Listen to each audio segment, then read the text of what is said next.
ہر قسم کے روحانی جسمانی مسائل اور وظائف کے لیے پیر اقبال قریشی چینل کو سبسکرائب کریں۔ نحمده ونصلي ونسلم على رسوله الكريم اما بعد فاعوذ باللہ من الشیطان الرجیم بسم اللہ الرحمن الرحیم۔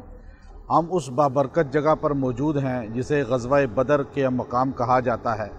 نبی کریم صلی اللہ علیہ وسلم اور صحابہ کی ایک قلیل جماعت نے کس طرح اسلام کا پہلا یہ غزوہ اس مقام پر لڑا اور پھر دنیا کفر کو ایک میسج دیا کہ مسلمان ہمیشہ کثرت پر نہیں بلکہ اللہ کی مدد پر، قرآن و سنت پر بھروسہ رکھتا ہے۔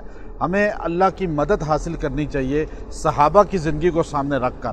یہ وہ مقبرے ہیں جہاں 70 صحابہ اکرام رضوان اللہ تعالی علیہم اجمعین مدفون ہیں، اور یہاں وہ شہید ہوئے، اور آپ علیہ الصلاۃ والسلام نے ان صحابہ اکرام کو یہاں پر ان کی قبریں بنی، اور پھر یہاں جو ہے صحابہ اکرام رضوان اللہ تعالی علیہم اجمعین جو چند یہاں پہ شہید ہوئے، اور پھر کفار کی ایک بڑی جماعت یہاں پر قتل ہوئی، وہ بھی واصل جہنم ہوئی، جن میں ابو جہل اور دیگر تھے۔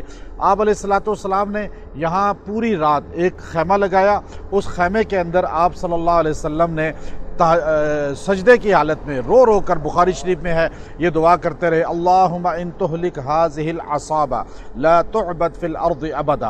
اے اللہ، یہ قلیل جماعت جو صحابہ کی میں لایا ہوں، اگر یہ آج شہید ہو گئی تو کائنات میں کوئی تیرا نام لینے والا بچے گا نہیں۔ اب مفسرین محدثین لکھتے ہیں، آپ علیہ السلام نے یہ نہیں فرمایا اللہم ان تہلکنی، اے اللہ میں شہید ہو گیا، بلکہ آپ نے فرمایا یہ صحابہ شہید ہو گئے۔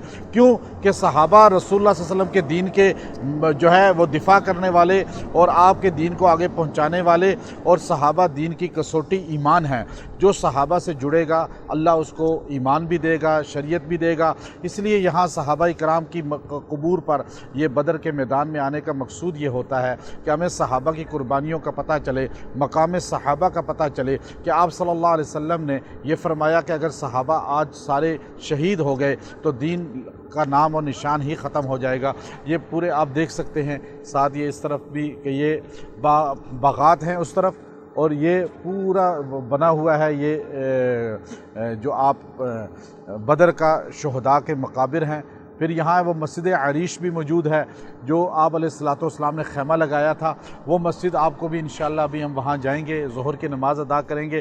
تو یہ صحابہ کرام کی قبریں ہیں، اور بدر رمضان المبارک میں 17 رمضان کو پیش آیا تھا، اور صحابہ کرام گرمی کے مہینے میں اور روزہ رکھ کر جو ہے اس جہاد میں آئے، اور یہاں پر قیام پذیر ہوئے، اور یہاں فرشتے اترے اور مدد کے لیے، اور 3000 فرشتے، 5000 فرشتے پھر اترے، پہلے 3000 پھر 5000۔ اور شیطان جو تھا وہ ایک بدو کی شکل میں، سراقہ بن مالک کی شکل میں یہاں کفار کو ٹریننگ دے رہا تھا، پلاننگ بتا رہا تھا، لیکن جب اس نے فرشتوں کو اترتے ہوئے دیکھا تو بھاگا۔